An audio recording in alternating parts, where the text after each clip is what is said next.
From the campus of Eastern Kentucky University, this is a Richmond City Commission Candidates Forum, produced as a collaboration of 88.9 WEKU Public Radio, the Richmond Register, the Downtown Richmond Association, and the Eastern Kentucky University Department of Government. Hello, I'm John Hingsbergen of WEKU, and this program is also being produced as a special edition of Eastern Standard. And with me to pose questions for the candidates for Richmond City Commission are Bill Robinson, former editor and now senior news writer for the Richmond Register, who's been at the newspaper a total of about 18 years in his career. Also with us, Colleen Spencer.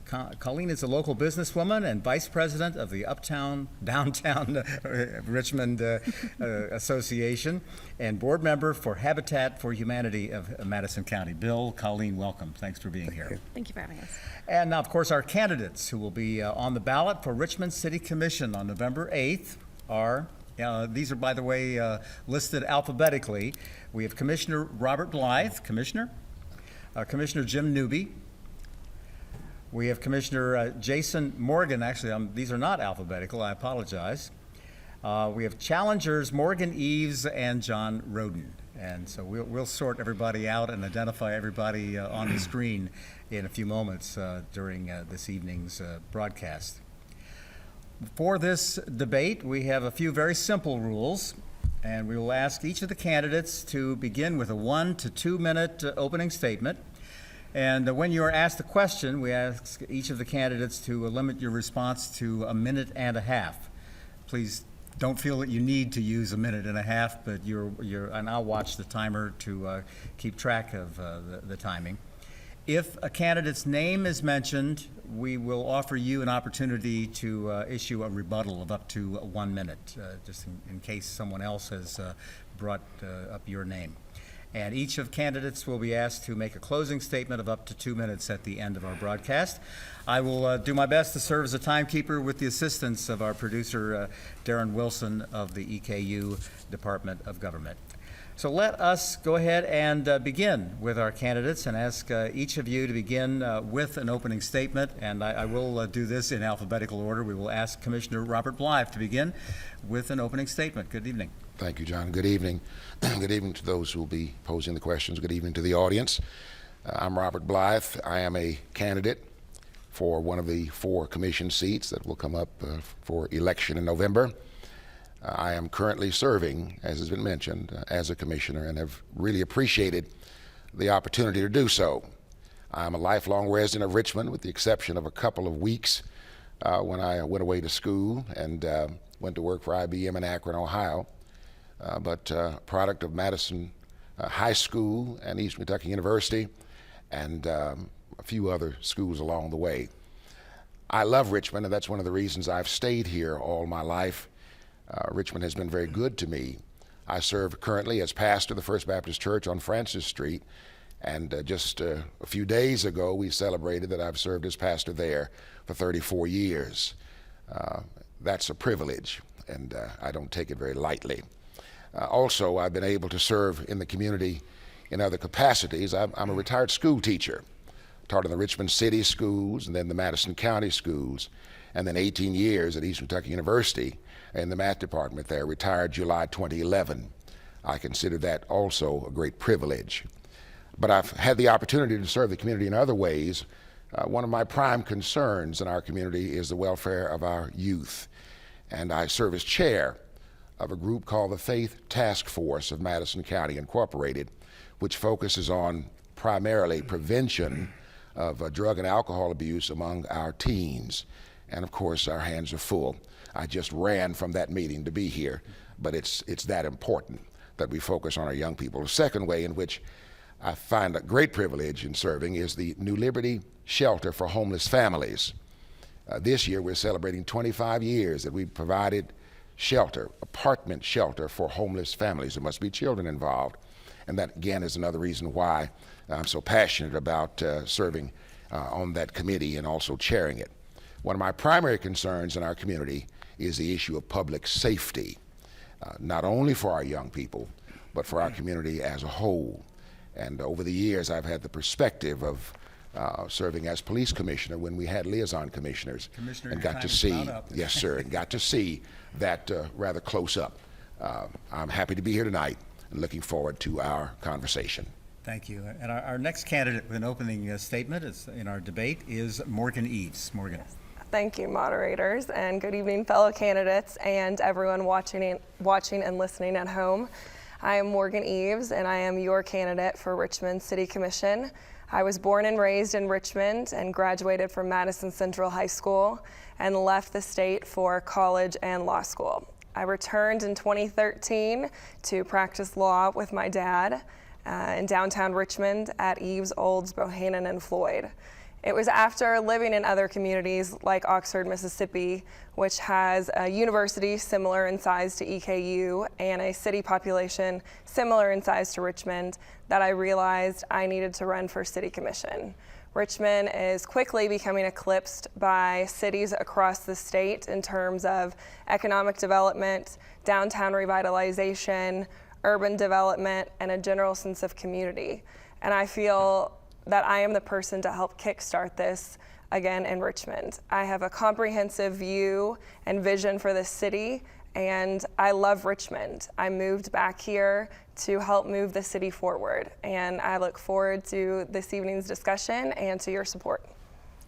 Thank you, Morgan Eves. And our next opening statement is from incumbent Commissioner Jason Morgan. Good evening. Good evening. Thank you, John. First, I would like to thank the sponsors of this evening's forum. I'd also like to thank those watching and the candidates for their participation and the opportunity to discuss the city that we all love. I'm grateful for everyone's participation, and it is my goal that after tonight, we'll have a better vision of Richmond. I am Jason Morgan, and for the past year, I've had the privilege of serving as your commissioner. It was not that long ago that I asked for your trust and elected me to represent you at City Hall. In fact, it was about a year and a half ago that I stood before you in a similar forum, and I made certain commitments. That I would listen to you, that I would be your vocal voice at City Hall, that we would engage one another in a conversation about our community and our future, and that I would provide you a city government that we all deserve. Tonight, I can say that I kept my promises. I have delivered on my commitments. Tonight, I'm going to commit that to the next term. I believe that we all can say that we work together, and because of that, Richmond is better off, and our best days lie ahead of us. Thank you. Commissioner Jason Morgan. And now Commissioner Jim Newby. Good evening, everyone. I'm glad to be here. A little bit about myself. I'm a graduate of Madison Central High School and of Eastern Kentucky with a degree in law enforcement. I've been a commissioner this is finishing up my second term. And but I'd just like to say that I'm very honored and humbled to represent the citizens of Richmond. I've been a commissioner for 4 years, and I'm running for my third term. The reason that I first ran, excuse me, the reason that I first ran is the reason that I'm running once again, to make Richmond the best place possible. I am only one, but I sincerely believe that one person can make a difference when they speak up for what is right and not be bound to political pressures. Richmond has been blessed with many good leaders in the past that have made Richmond what it is today. As I thought about the issues facing Richmond, I'm sure they are the basic issues that have confronted each commission in the past and will continue to be the forefront of our thinking.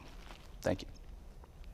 Thank you, Commissioner Jim Newby. And another challenger on our panel for this debate is John Roden. John Roden.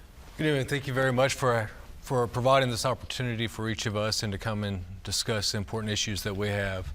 My name is John Roden. I have been a resident of Richmond, Kentucky, not for as long as others, but since 2001, whenever my wife and I moved here to sit down and put roots. And it's during the last 15 years that we really have truly enjoyed the opportunities that this fine city has.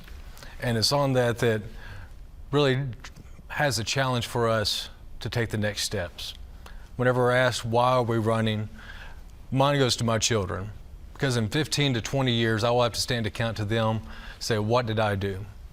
And I think that that's the purpose that we have here. We have the opportunity to take a stand.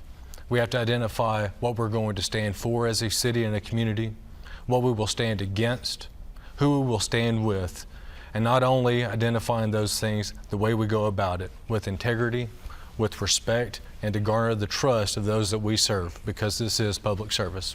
I appreciate you, and I thank you for the time.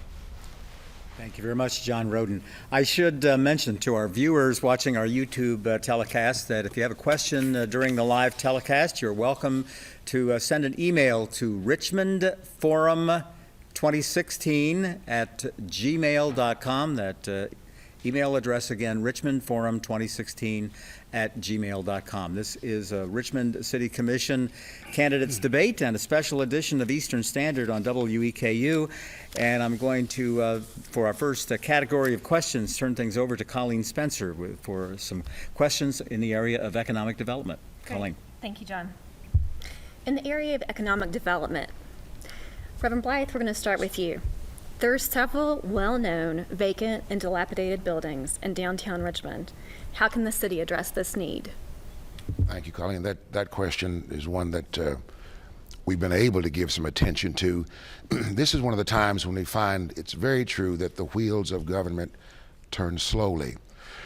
I say that because if the buildings are dilapidated and worthy of being demolished, for example, there's a legal process that must be engaged, and it takes time. Once our codes enforcement folks have given a look, determined what should be the future of such a structure, then we begin, it takes the court's involvement and so on. Hopefully some of those structures could be refurbished, ideally, but that's not always the case. But there is a process, and we've engaged in that process, particularly with individual homes, single-family homes and so on, but also with downtown buildings. If they are determined to be no longer of any real value, safety and so on considered, then there's a legal process. They must be owners notified, and then proper paperwork done, filed with courts and so on, complaints filed and such as that. We have engaged in that from time to time, but hopefully with the cooperation of the property owners, we can find a resolution to such a situation. Thank you, Reverend Blythe. Ms. Eves? Yes. Are we addressing only buildings in downtown? Or For the citywide? specific question, we are addressing downtown buildings, but if you'd like to expand further, you're welcome to. Okay, thank you. Eminent domain is a government's ability to take from a property owner a blighted building for a public purpose. If a building like the Glendon Hotel in downtown Richmond, if it can be used for a public purpose, then the city needs to determine that and then proceed with the eminent domain process. If a building can't be used for a public purpose and the city sees no real value to the city for that building, then I think they should try to engage and recruit local developers to refurbish those buildings. Blight is a serious problem downtown. It drives out businesses, it drives out foot traffic, and if the city can't itself use those buildings, they need to at least help other contractors and individuals come in, refurbish those buildings, and put them to good use. Thank you, Ms. Eves. Mr. Morgan? Well, we got a new mechanism in place now within the city of Richmond called the Ordinance Enforcement Board. And in fact, last week we had our first hearing regarding properties that were eyesores, were blights. Unfortunately, they were residential facilities or residentials and not necessarily downtown.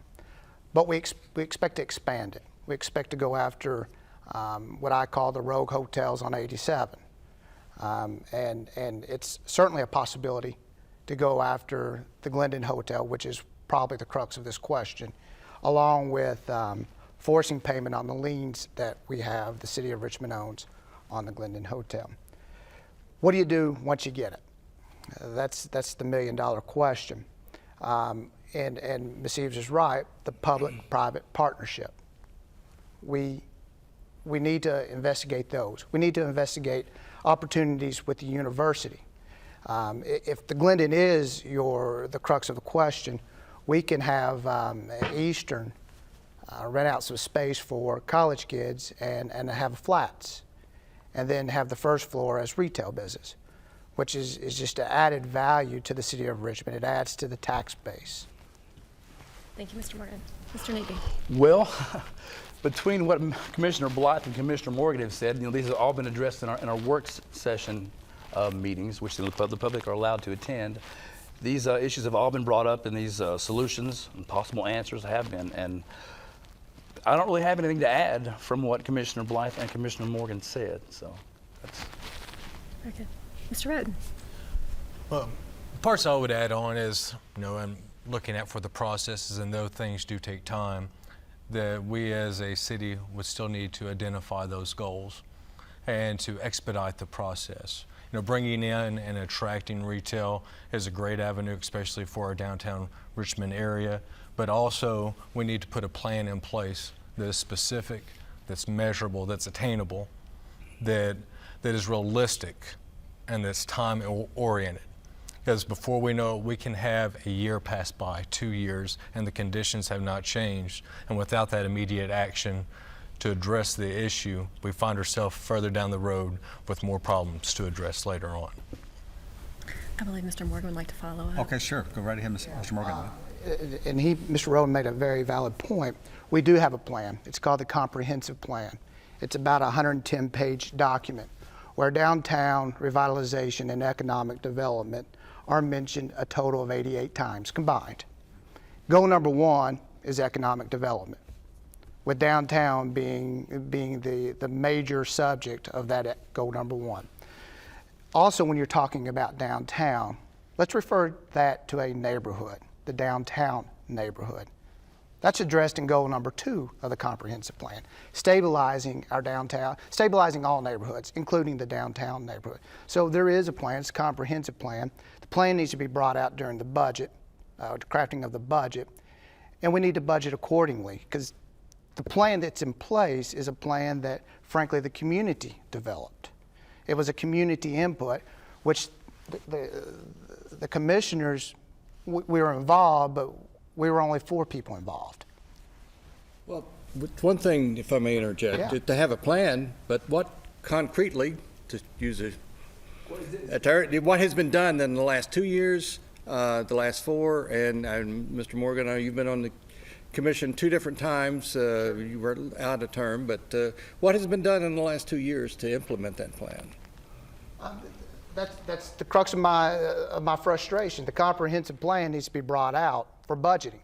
It hasn't, in part because for the past 4 years, the city of Richmond was going through a budget crisis. We had $500,000 in the bank to meet payroll.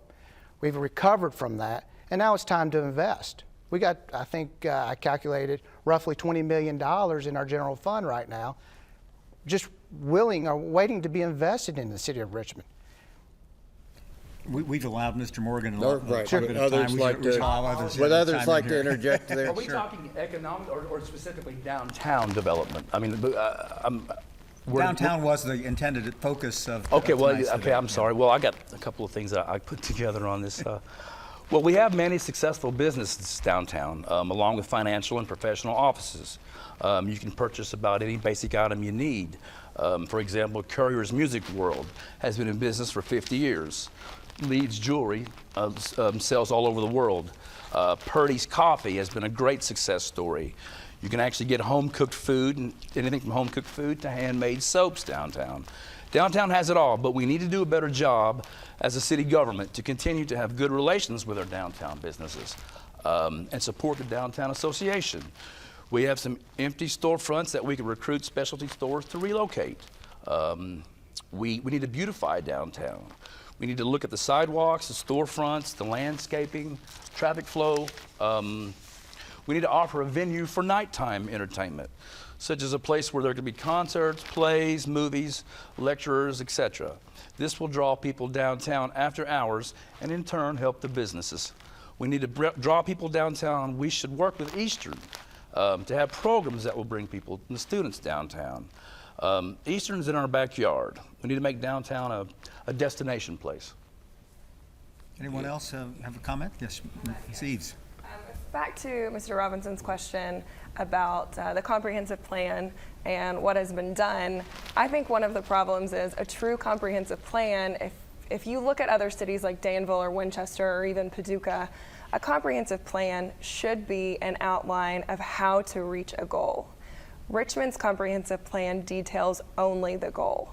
I think, and if I'm not mistaken, the comprehensive plan is up for kind of a redo in the next year or two.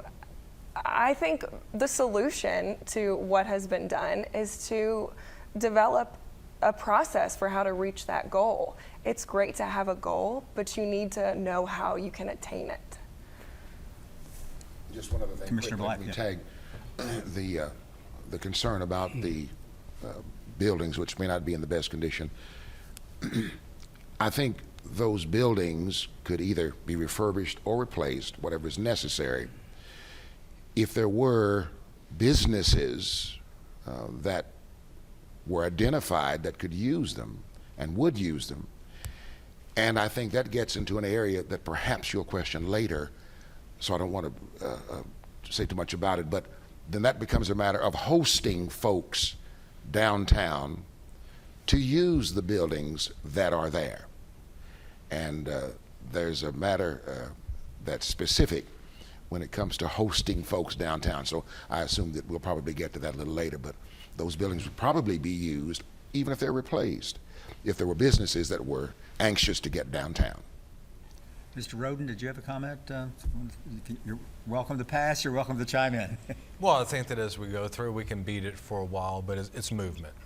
You know, are we moving, are we committing, and are we holding ourselves as a commission accountable? And that's one of the pieces that if I'm able to serve in that way, bring that on myself as well. Are we accountable to those that we're serving on it? Colleen, I believe you have another major downtown issue. I do, and I think this is a good follow-up, actually, to what we were just speaking about.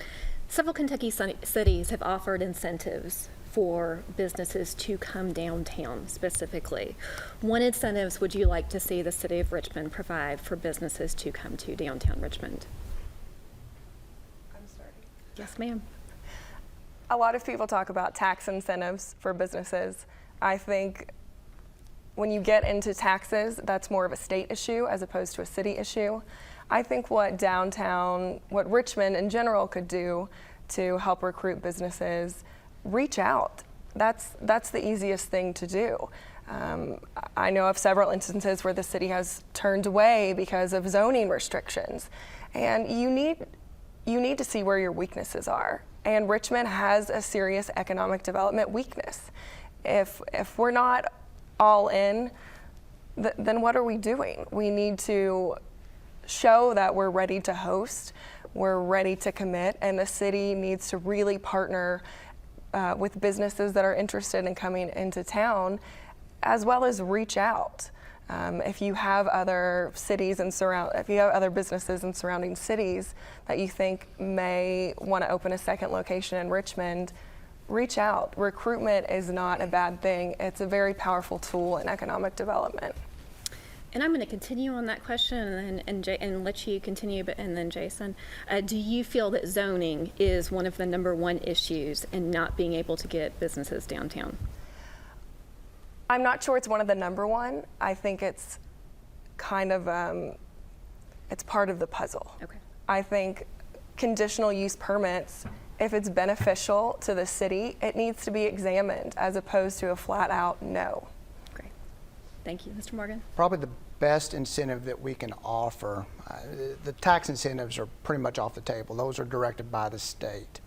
Probably the best incentive that we can offer is the city taking ownership of some of these properties, partnering in a public-private partnership.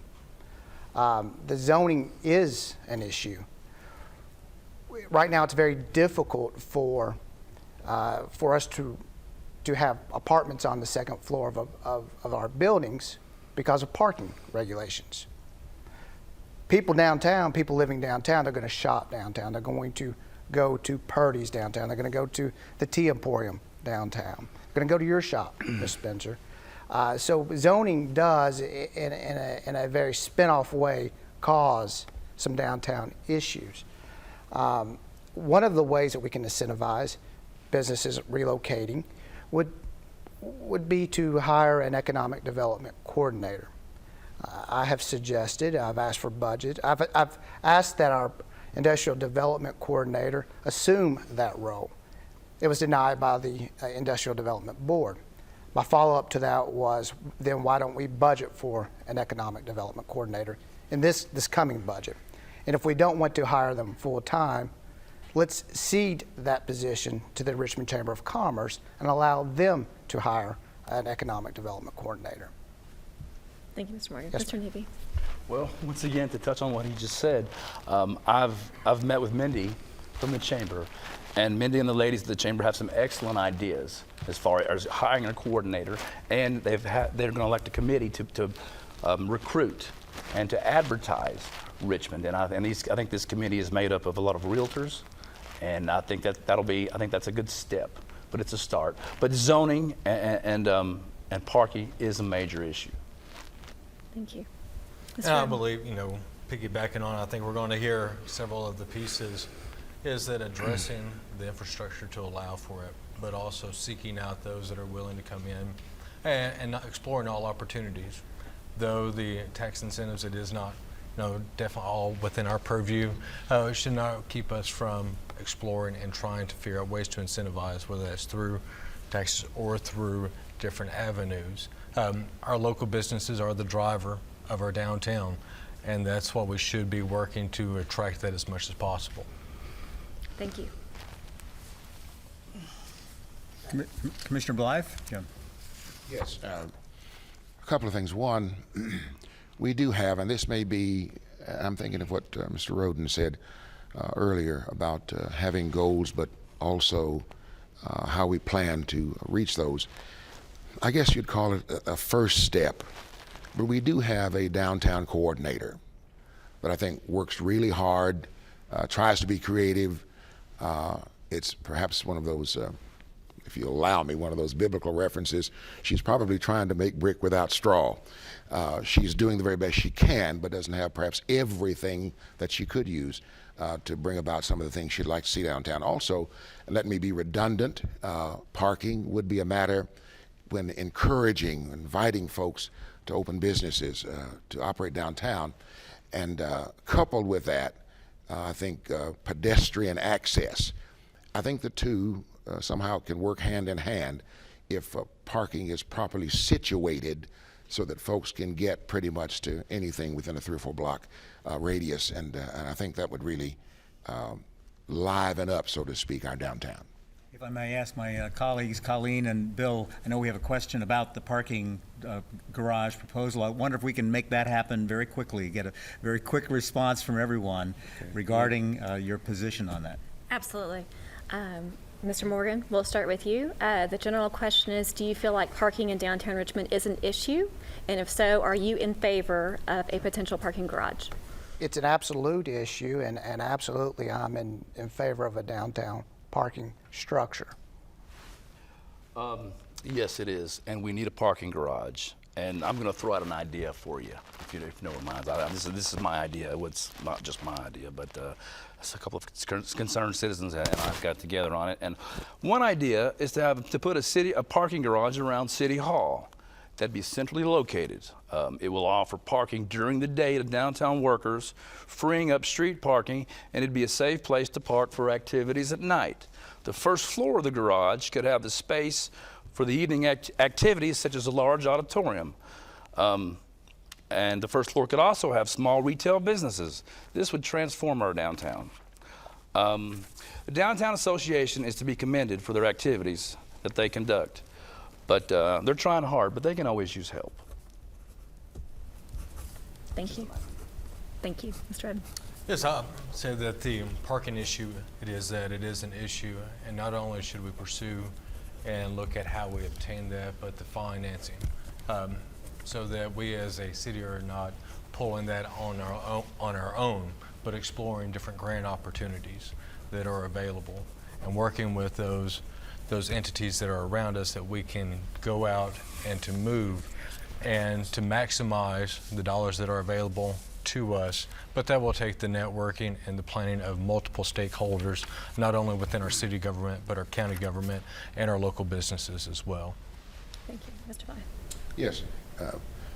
The two questions, yes and yes. But may I add this, please? First of all, I've tried in my mind to see where, for example, a parking garage would work.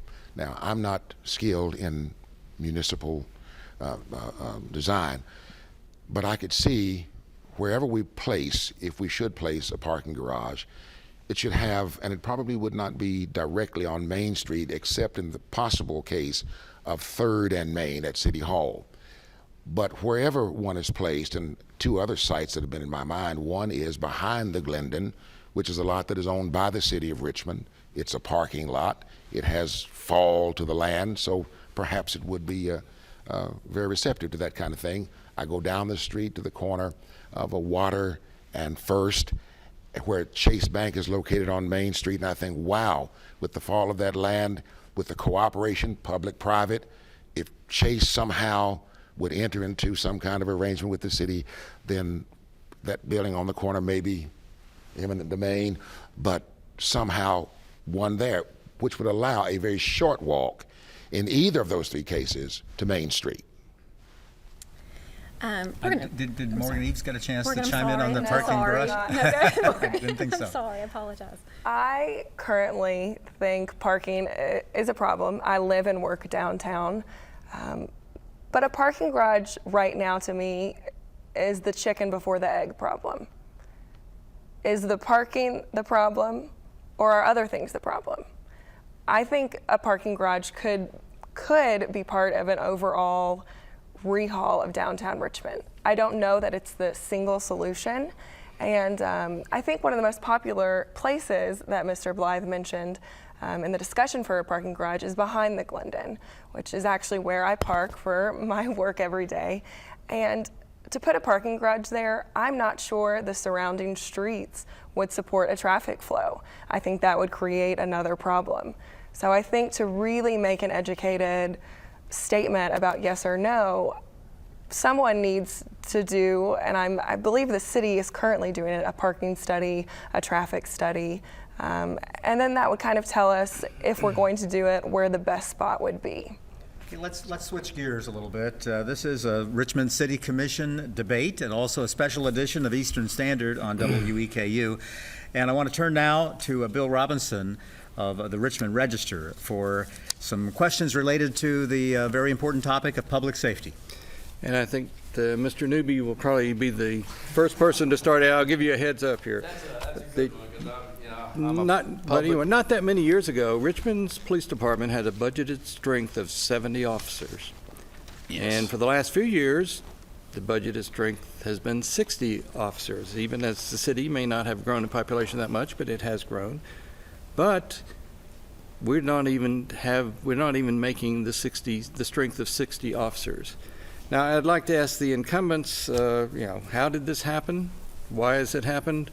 And since it was partly on your watch, and what can be done to attract and keep the professional police officers, at least up to our budgeted strength of 60. I will note that recently the commission voted to hire 5, or was it 6, that one can start next month, but the rest will have to go through the academy here at Eastern 23 weeks at a time. Typically we've had 2 go through at a time. So some movement has been seen, but how did we get here and why? Well, Mr. first, I Newby. want to make a statement because why you referred to me first. I think the most important duty and responsibility of the city government is public safety. It's always been and always will be. I am the only member of the Board of Commissioners that has been on the front lines in public safety. I was a firefighter for the city of Richmond for 10 years. I worked closely with all departments of the city, especially police and fire. I know the struggles, heartaches, and joys of public safety. I know the value of life and protecting it. It is of the utmost importance to fund public safety at a high level and have adequate manpower to keep the citizens safe. This is something we must do. I am not talking about just the minimum to do the job, but to have sufficient manpower, equipment, and training to do the job at the highest level. Now, back to your question about. Now, how did we get to the point where we're struggling just to even put 60 officers, keep 60 Well, officers in the force?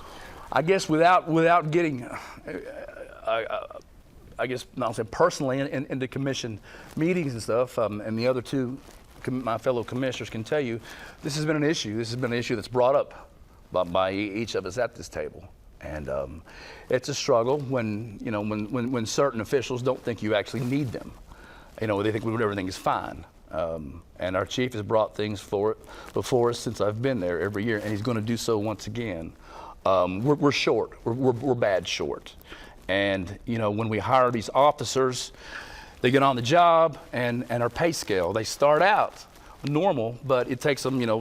When you have an officer, firefighter, or especially police, he's been there 15 years, and he's making the same thing as a man that's been there, a year. I mean, that's not right. I mean, these officers, they take their job home with them every day. They're a police officer 24/7. Were you going to ask me something? And we're running short on time. I'm sorry. So we should move on to the candidates. I just got a All lot right, of yeah, and I have some follow-ups on as far as pay is in pay scale. The Ellis Commission has made some proposals, and the county government has recently, just last year, adopted an administrative code that creates steps within positions. And right now we have patrolmen and senior patrolmen.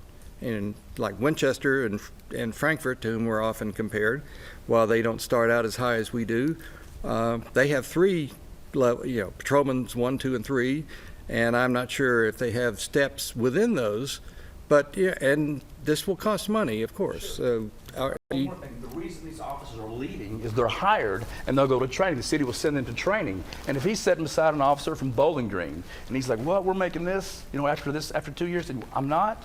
I mean, sure, he's going to get a year or two on the job and he's going to go somewhere else. Why wouldn't anyone would, especially with a family? So you think pay is Major issue. Pay steps at a larger pay Yes. scale? And Mr. Roden? Well, I believe as far as for this force, the size and the scope, that we are definitely lower than what we should be.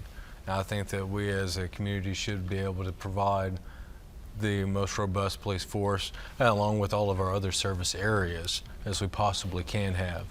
As we look at the flight of our staff that are coming out through the first 2 years and then that may leave us, looking at different ways to either tier out, looking at the wage comps from comparable sized cities, but also to incentivize either through retention leave, ways to keep those that are coming in here. But also I think that we have to support them, not just whenever there's times of need, but to truly recognize the work that they're doing, and for us as a commission to take that stand, not only for force, but also for the citizenry that we serve. Mr. Blythe? A couple of things. First, our budgeted strength actually is ideal, and while we've operated the past few years, probably, Bill, at lower than budgeted strength even, and I think that budgeted strength has come down over the past several years. From 70 to 60, yeah. Now, but that budgeted strength, as I say, is ideal, and of course, as one of the other commissioners has said, it really is a somewhat heated matter for the incumbents to try to persuade everybody involved that we need, because it's translated for some into a matter strictly of dollars and cents. Now, that being said, but it creates, when we operate at lower than the ideal budgeted strength, it creates other matters. You might recall that in the past few months, we enacted an ordinance or an order, I can't remember which, that allowed us to compensate our officers who could not take their vacation time. One of the ways we compensate for the fact that we're under strength is in scheduling. And I might say personally, by scheduling longer shifts and fewer days off and that kind of thing, that's not ideal. And it's not ideal for this reason, and I'm through, but it's that the stress level that's involved in all of our public safety positions is threatened by the fact that folks don't get time off as they need for those highly stressful positions that they have. So although we have the budgeted strength, that would be ideal, I really believe, and I'll quit with this, I really believe that the people of Richmond would be willing to pay for an acceptable level of public safety employees. One other thing, Baptist preacher, one other thing, we've lost officers for several reasons, not always pay, but it's harder to fill those vacancies than folks might at first see. For the normal course, we're talking 6, 7, 8, 9, 10 months, academy, and then on the road with a training officer, and so on. But the process takes longer, and we've tried to fill. Our chief has even been creative in that 6th officer that we hired most recently. Now, I'll stop, I'm sorry, that's 3 times I've stopped. That 6th officer is one who is road ready. Will go to the academy for a brush up on Kentucky law and go straight to the road. We may do more of that in order to work on that lower strength. I said all that, just not quite that articulate. Let's turn to Morgan Eves. Yes, I think Mr. Blythe is right that the people of Richmond would be willing to pay for a strong and supported public safety staff. I don't think public safety is an area where you should skimp. In terms of Richmond, we're not only responsible for the citizens of the city, but through the students that are absorbed from EKU into the city. That adds an extra population that we're responsible for. And I think to touch on also what Mr. Blythe said about officers that are road ready, we don't want to pay the lowest amount to people that are right out of the academy just to say we have police officers. Even John Calipari likes to have a few sophomores and juniors on the team. You don't want people who are leading the community in public safety who aren't properly trained. We need to have senior and junior members in addition to the freshmen right out of the academy members in order to form a comprehensive, fully staffed and supported public safety unit. Hopefully, excuse me, there will be an opportunity in the questioning to address the issue of salary again. Yeah. Not sure what we have. Let's turn to Commissioner Jason Morgan. So you're asking how do we get from 70 to 60? Yeah, well, no, Or how do we get, we're not even making 60. So how Sure. would that happen? And then I guess, well, to be fair to I to think the others. you've led but- me to the where I yeah, want to go. Let's go to the simple. Okay, how do we get to 60? Or why are we at 46 now? We got there because people are leaving at year 4. They're leaving at year 4 because the pay increase from then on out every 3 years is less than 1%. And that, Chief Brock and I and the League of Cities have worked on a plan to address that. And that plan was delivered to the city manager for budgeting purposes last Thursday. And it does address that pay scale. You have Officer 1, 2, 3, Master Patrolman. So we are, a plan is in place, hopefully it will be adopted by the commission to correct the pay inequities that we pay our police officers from year 4 and beyond. I think I've addressed your question. It was a loaded question. Yeah. Okay. All right. Is there more we need to do Well, on? that this more graduated pay scale, rather than, you work, Bill, you've got 2 levels and that's it. Bill, it's in place, and I'll send you the Okay. information tonight. All right, let's turn to another topic. This is a Richmond City Commission debate, and it is also a special edition of Eastern Standard on WEKU. We have a number of topics we've identified, and the next of those topics is and it's kind of a wide area of parks, recreation, and also including tourism. And we turn once again to Bill Robinson for questioning in that area. Do you think, and this will start with Mr. Roden, that we have adequate recreation facilities to meet local needs? And then Beyond that, should we try to design a system that would attract, tournaments and other regional events that would draw people to Richmond, which would be part of a tourism draw, especially if it's a multi-day event? I believe that whenever we're looking at ways to attract for tourism and recreation, that we do have some great facilities, but also that we can explore other options and opportunities to draw those in. And I think that being here on the campus of Eastern, that positions us very well.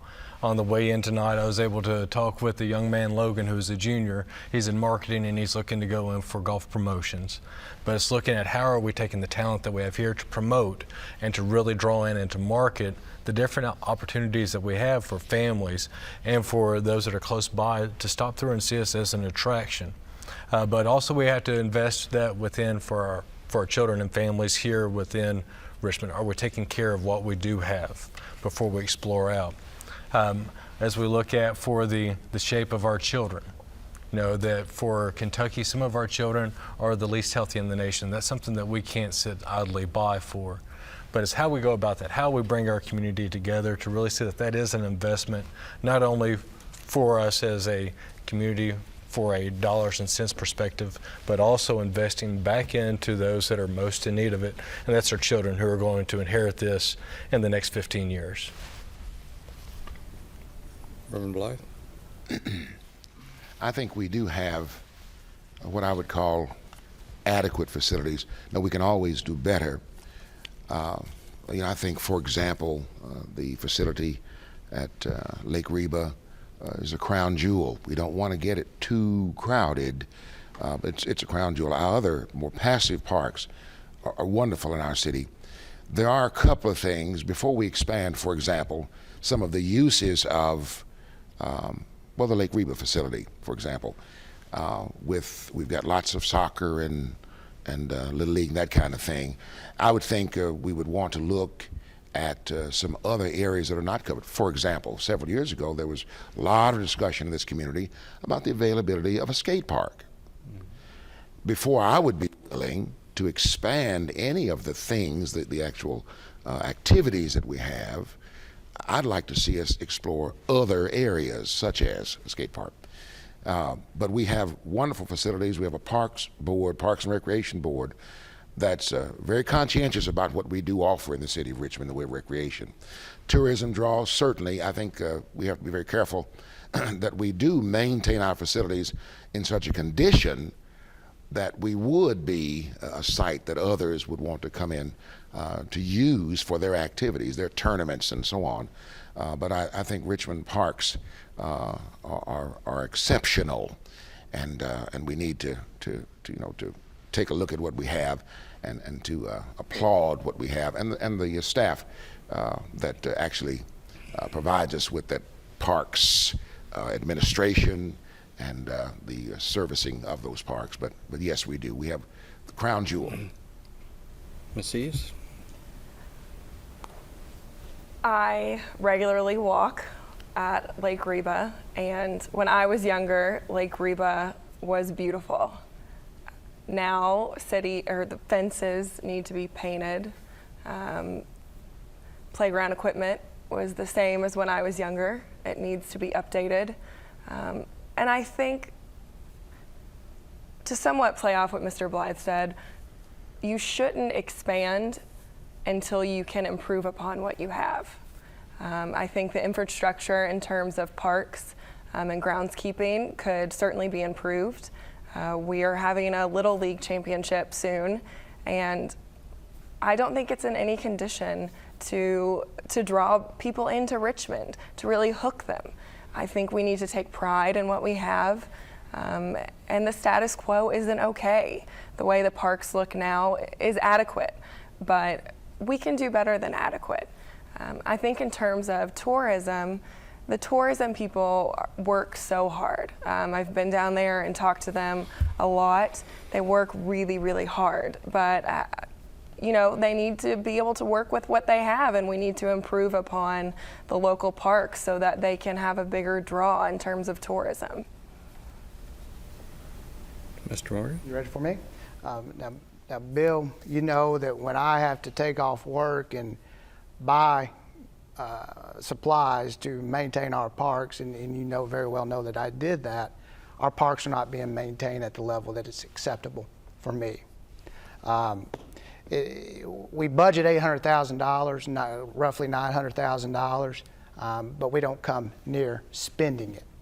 So the condition of Gibson Bay or Lake Reba, the condition of Million and Irvington McDowell Park, the condition of our parks headquarters on 2nd Street is unacceptable. You were at that commission meeting when I showed pictures of the upkeep and or the lack thereof. So am I happy with it? No. Am I always willing to expand our park system? Absolutely. We have a proposal by Dr. Murphy that would like for the city to incorporate a walking park on Goggins Lane and name it Kit Carson Park. So I think I've addressed your question head on, but let me know if I haven't. I'll certainly follow up with you. Okay. Well, Mr. Newby? Well, our kids are our future. And as far as Lake Reba, Gibson Bay, it's a gold mine out there. I'll start out with Little League. The city can host tournaments which would bring astronomical amounts of money to this town, from eating out to motels to, if a parent has a couple of kids playing baseball, they've got 3 that don't play and they can go spend money at the pool. But we need to improve on what we have, yes. And then I'll touch on Irvin McDowell Park. We have 2 parks. We have Irvin McDowell and girls softball. And the Richmond knows what's been done to girls softball in the past couple of years. They've been told, well, they can relocate, or what are you going to do to us? Well, a field's gone. What's going on? And the girls softball, that's a gold mine as well. I mean, I went, the opening days of Little League were last Saturday. I went to Little League, the boys, and then I went to the girls. 3 times the people at the girls. It's expanding, more kids are playing. And, I go to every Parks and Board meeting. And the girls softball, all they want is to be treated as fairly as the guys. Irvin McDowell's fine, but just fix what we have there. I mean, they had a punch list of things that need to be done. The city, I commend the city, they got on that and they did it. But we have a gold mine in our park system. And to highlight on what everybody has said, things need to be done, need to be improved. But as well, we need to take advantage of what we have. This is a Richmond City Commission debate, and we had planned originally to do a 90-minute debate, which I think we're going to do because we're having quite a substantial and informative conversation here. But in order to do that, I think we need a break. So I think we're going to call upon our crew to allow us to take a 5-minute break. The program is live on YouTube on this Tuesday evening, I guess it is. Is it Tuesday? Yes. Is it Monday? It is Monday. And we are going to take a short break. The program will also be repeated as an Eastern Standard program on WEKU. We're going to take 5 minutes and then return for those watching live on this Monday evening. I will remind you that if you are watching, you can send us an email to richmondforum2016@gmail.com. We have a number of substantial questions remaining, and we have a number of questions that have been sent in to us by viewers either in advance or during our telecast. So we'll come back and try to address some of those questions after we take about a 5-minute pause in our telecast.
This is a Richmond City Commission Candidates Forum produced as a collaboration of 88.9 WEKU, the Richmond Register, the Downtown Richmond Association, and the Eastern Kentucky University Department of Government. Hello, I'm John Hingsberg, and this program is also a special edition of Eastern Standard on WEKU. With me during our live YouTube telecast are Colleen Spencer, local businesswoman and vice president of the Downtown Richmond Association and board member of Habitat for Humanity of Madison County, also Bill Robinson of the Richmond Register, now a senior news writer for the Richmond Register. We do want to mention that in addition to the candidates who are joining us for this broadcast, are two additional candidates running for a city commission. Incumbent Donna Baird, who had a prior commitment and declined participating in this broadcast, and also Scott Anderson, who is concerned about residencies in the process of moving and not certain about his eligibility for a seat on the Richmond City Commission. But let's resume our conversation. We've spoken for almost an hour, and we're going to be here for at least another 30 minutes discussing issues potentially before the Richmond City Commission. And we're going to turn back to Colleen Spencer for another question in the area of tourism. Yes, we were able to discuss quite extensively in the area of parks and recreation, so we're going to move to tourism now. You spoke briefly on your relationship with the Tourism Council and with the Tourism Commission, and we are so lucky to have such a strong commission. Would you, as a commissioner, support a main annual festival event in the city of Richmond, and would you, as the city, be willing to help fund that beyond tourism's efforts? So what we're looking at is, would you be willing to support one main event that would be signature for the city of Richmond? Reverend Brown. Yes. Yes and yes. I think when we attempted several years ago through what was then called the Pottery Festival, and there was considerable involvement, area potters and so on, because you've lost one now, probably the primary one for our immediate area. And I think it went very well. Cross-section of the county actually participated. It's now called, I think, the Great American, but the last name that was given to it. But I think there should be a significant event. I noticed many of the communities in this state are identified by that very thing. Folks look forward to going to that festival at that time of year, and there's something specific that is the focus of such a festival that really makes it, apples or pottery or whatever it is. But all eyes, all attention, all effort is focused on that one thing, and then these auxiliary things that you do.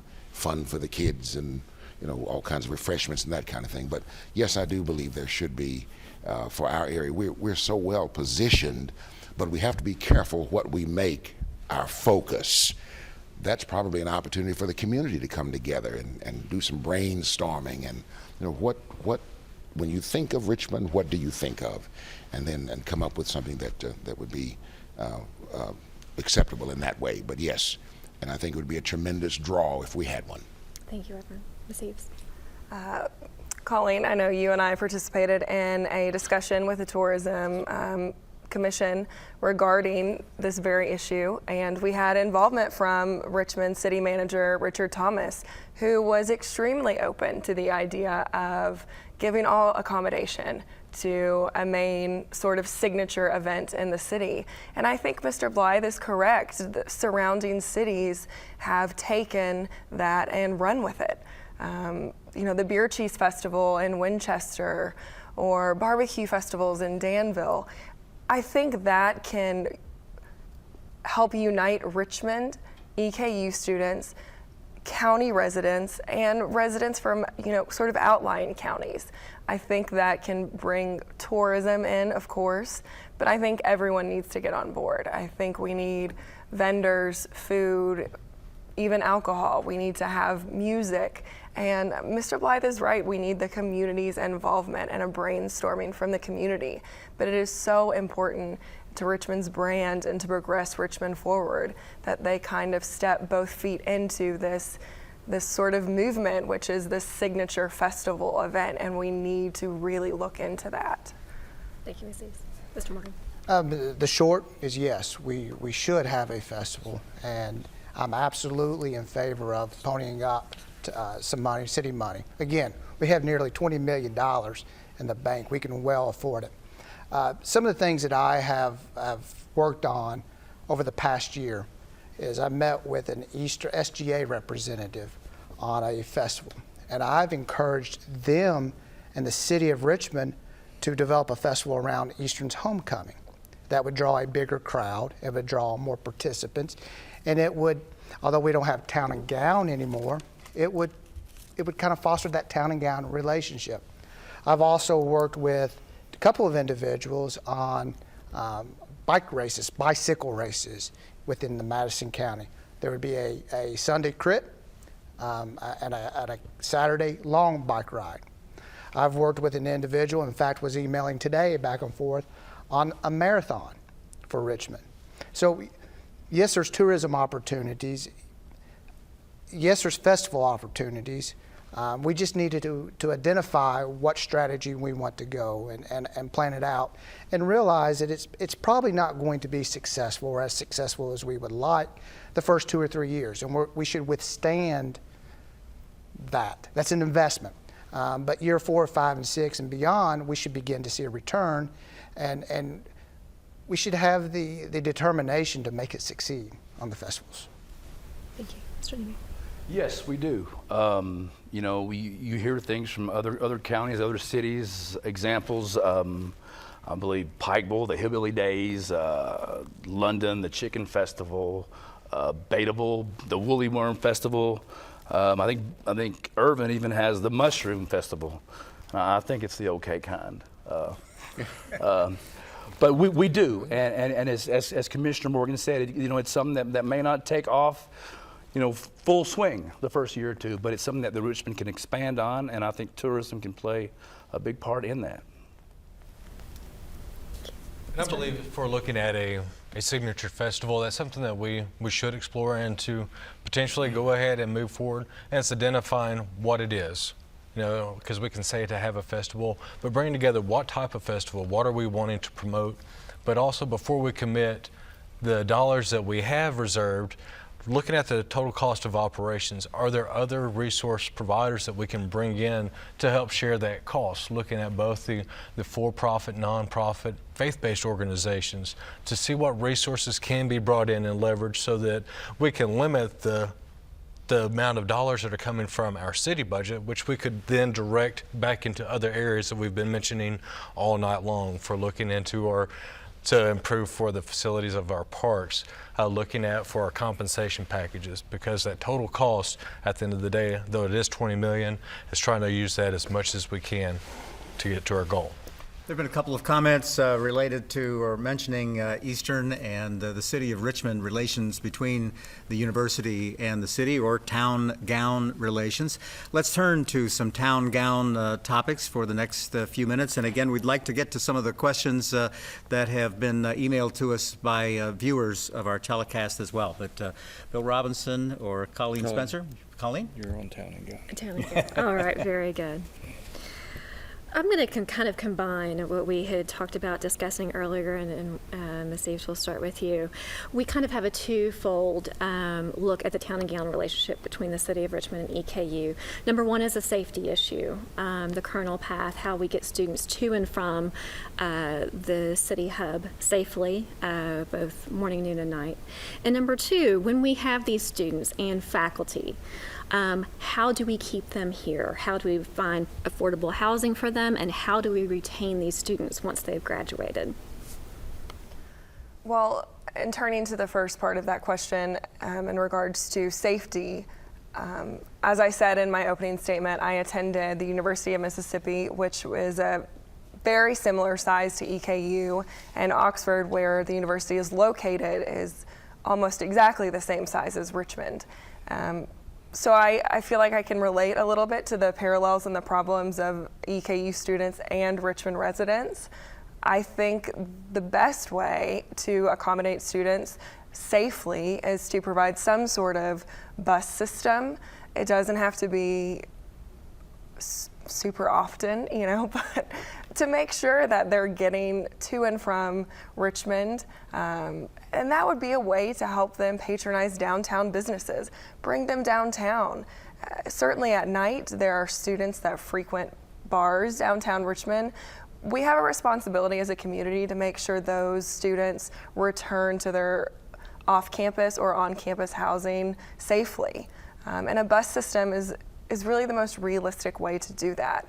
And in terms of retaining faculty and students, the city and the university need to have a more open relationship. There are ways to work together, and we're not really capitalizing on those. I know in terms of city commission, at one time, leaders from EKU were invited to come and sit in on meetings, and that doesn't really happen anymore. And if there's no open communication, you're less likely as a faculty member to say to a student, hey, why don't you come to this meeting downtown? Look at what's going on in Richmond. Why don't you consider, job opportunities around here? And in terms of affordable housing, I think there are incredible urban development opportunities in Richmond that could provide affordable housing for future students. Thank you, Ms. Hughes. I might talk in bullet points, and I apologize. The safety issue, I'm part of the Ellis Coalition, and last Wednesday, Eastern representatives brought out this wonderful app that LiveLink, SafeLink, I believe is what it was called, and an individual your friend can track your walk to and from one location to the other. It was the most used application on the app. I'm willing to reach out to Eastern to see if we can expand that service to the city of Richmond. That's a safety issue. The Kernel Path. One of the objectives of my meeting when I talked about the festival was talking about the Kernel Path, a well-lit area that's designated for students or predominantly used by students, that is patrolled, maybe in conjunction with the Eastern police officers, is not beyond the reach of achieving. Ways of retaining professors and students. I'm working with the university right now, the Department of Applied Psychology, and we're developing a survey to roll out to the citizens of Richmond on areas of weakness, areas of opportunity.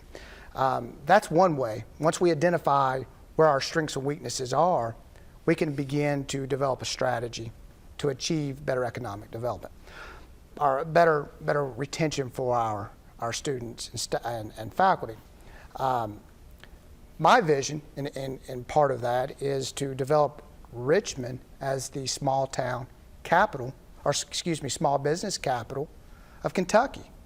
And we can do that by working with Eastern and the incubator program. Okay, thank you.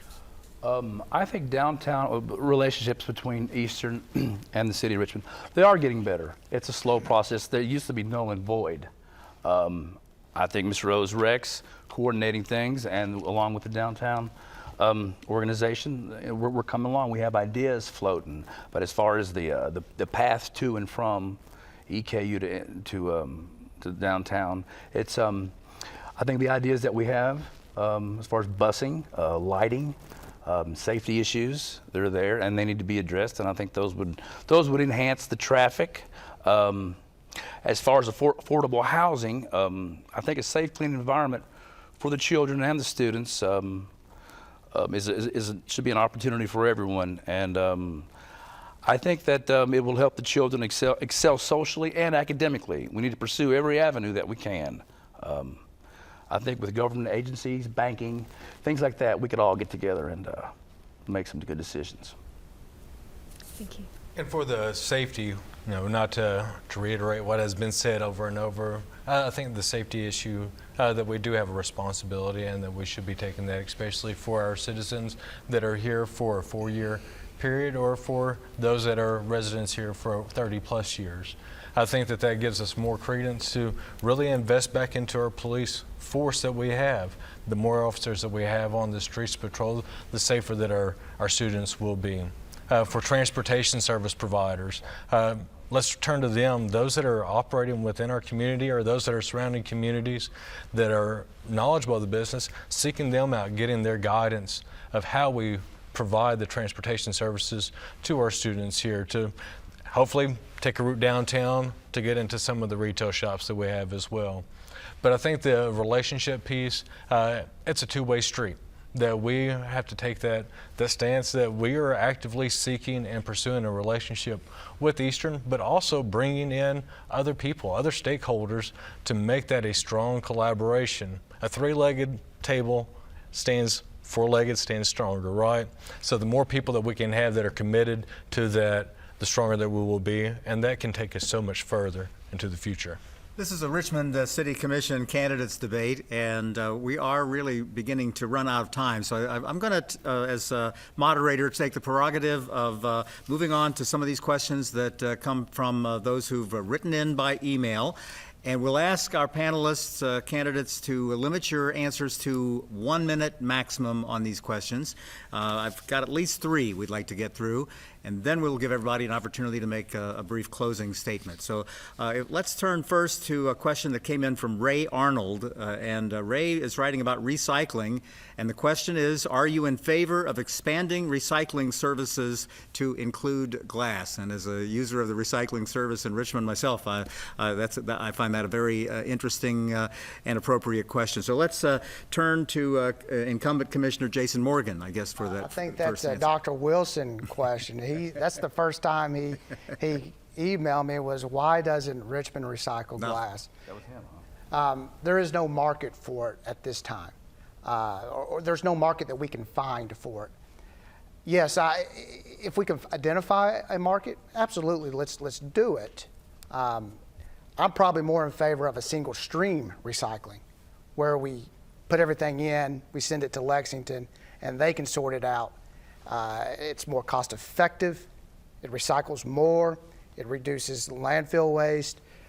So yeah, if there's a market for it, absolutely. If there's not, it's just going to pile up next to our recycling center.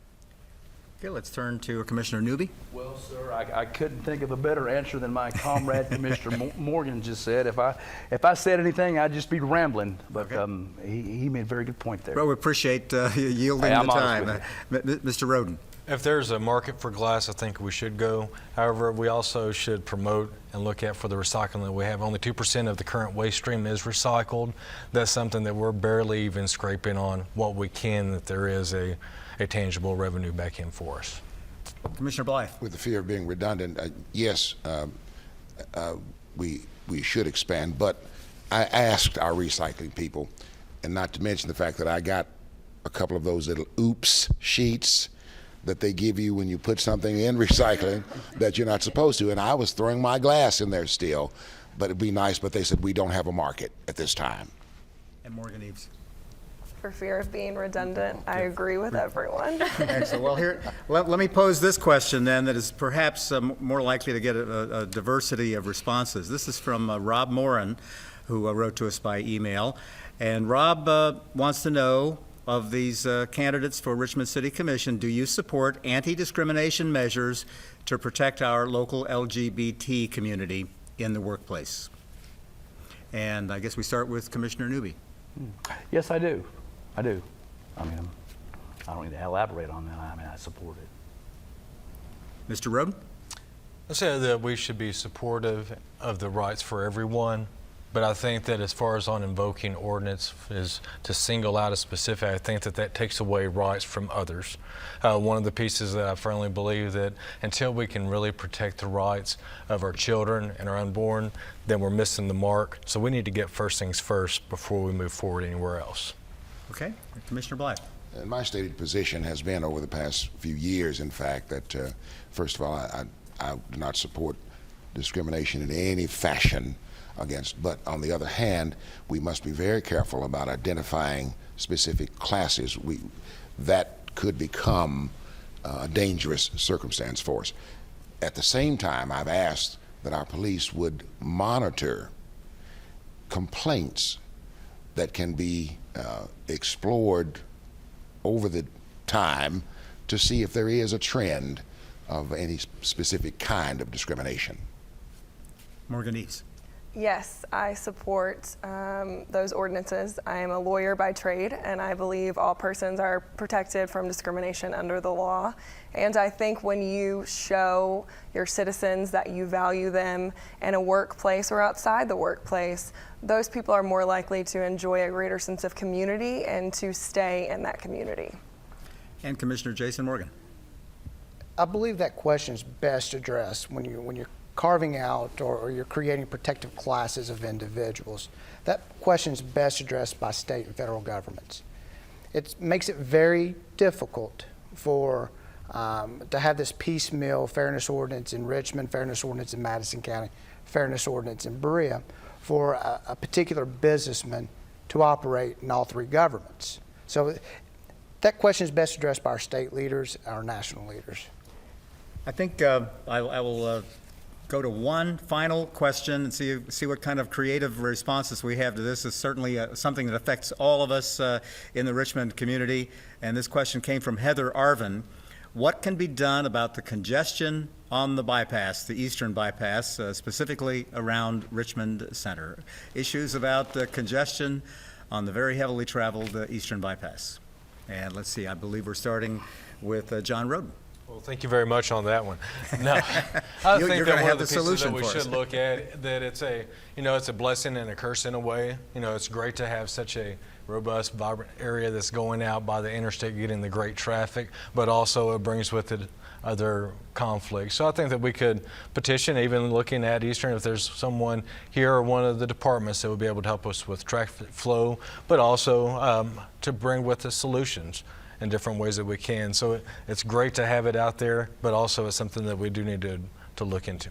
Commissioner Blythe. Two things quickly. One, I believe there is underway another study. I remember several years ago participating in that 20-year traffic study, and I'm sure that folks are looking at that now to try to resolve. I remember a candidate for the commission 25 years or so ago who said the best solution to our traffic problem is just to tell Richmond to stop growing. I thought, well, what in the world is he thinking? It is a blessing and a curse.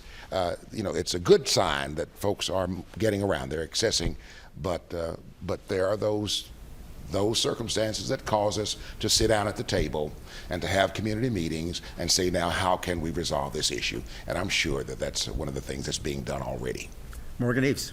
Yes, I think this harkens a little bit back to economic development. I think one of the reasons Richmond Center is so heavily populated is because the development is so one-ended on that side of town. I think if we expand economic development to downtown or to other areas of town, that would even out some sort of traffic flow. I think also Richmond needs to look at their long-term 20-plus year city planning. We're only going to continue to grow, and we need to figure out a way to accommodate that growth. Commissioner Morgan. Yeah, in December, I met with the Transportation Cabinet and provided them a report and some feedback that I received from citizens on the EKU bypass congestion. We're supposed to have a follow-up meeting in May to go in depth, a little bit more in depth with the report. So it's being addressed. I'm primarily concerned with the Killarney intersection. We've had multiple wrecks, I think maybe a couple of fatalities, but I'm looking into it. The Transportation Cabinet's looking into it, and we have a meeting. They sent out a meeting invite or suggested a meeting for May. And Commissioner Newby. Well, speaking about the Richmond Center area, I live on Goggins Lane, so it hits home with me. I find myself more and more going in Tage Creek and coming into town through West Main, and that section has issues of its own. That is a problem, and it's something that we can't, you can't just put a Band-Aid on it. It's going to have to be addressed in the future. And I also think as Richmond grows, from every which direction, especially the Duncannon area, hopefully, we can bring industries and businesses to different parts of the area, and we'll kind of take the weed out of the Richmond Center and take a lot of burden off of that traffic area. Folks, we are about to go over time from our committed 90 minutes, so let us proceed with some closing statements from our candidates for Richmond City Commission. I'll ask you to consider doing maybe 30 seconds to a minute in your closing statement. And coincidentally, we're back to the beginning of our group of candidates. Commissioner Robert Blythe. Once again, I'm Robert Blythe, and I'm an incumbent commissioner. I desire to serve another term should the people ask me to by their vote in November. I've never made any campaign promises except for one, well, two. The first was that there was an intersection in our town where folks were being killed and there was no light. And a gentleman asked, if I vote for you and you get elected, will you work to get a stoplight? We did, and that has saved many lives. The other thing that I've promised to do is to be honest and fair and to do what I feel is right. I would appreciate your support in November on the 8th. Candidate Morgan Eves. I'm Morgan Eves, and I'm your candidate for Richmond City Commission. I believe I would be a great city commissioner because I am committed to helping Richmond progress into the future. I am part of Richmond's next generation, and we need to make it sustainable in terms of economic development and progression in order to enliven the community. Thank you. And incumbent Jason Morgan. John, Bill, Colleen, thank you for your time this evening, and thank you to the candidates, but most importantly, thank you for those that are watching tonight. I look forward to continuing the conversation over the coming months on how we can make Richmond that desirable place of our dreams. Again, thank you for your time, and we'll see you out in the streets. Commissioner Jim Newby. Well, folks, it's pretty short and simple with me. I wasn't blessed with the gift of gab, but I've found I'm much more efficient as a commissioner when my ears are engaged as opposed to my mouth. I'm running for my third term, and I think by now everyone knows where I stand on most issues, and I am a voice of the citizens of Richmond, and I'm not a member of anyone's posse, and I will never cast a vote just to appease the situation. Thank you. Candidate John Roden. Thank you again. My name is John Roden. I'm running for City Commission. And as we go through this year, it's our prayer that as we serve, whoever becomes elected to serve this great city, that we do it humbly, that we seek after not our own will, but we seek His will and bring glory to Him. Thank you to our candidates who have been here for this Richmond City Commission candidates debate, sponsored by the Downtown Richmond Association, Eastern Kentucky University Department of Government, WEKU, and the Richmond Register. I'm John Hingsbergen, thanking everyone who's participated in this telecast. Professor Darren Wilson produced this telecast with assistance from students Logan Riley and Andrew Moorhead. This has been a special edition of Eastern Standard on WEKU Public Radio, which will be airing Thursday morning at 11 o'clock and Sunday evening at 6 o'clock. We remind you, Election Day is a few months away, November the 8th. This is an important election in the city of Richmond. I'm sure there will be at least one additional debate of Richmond City Commission candidates. Thanks, everyone, for watching and for tuning in. And for participating in this Richmond City Commission candidates debate, I'm John Hingsbergen.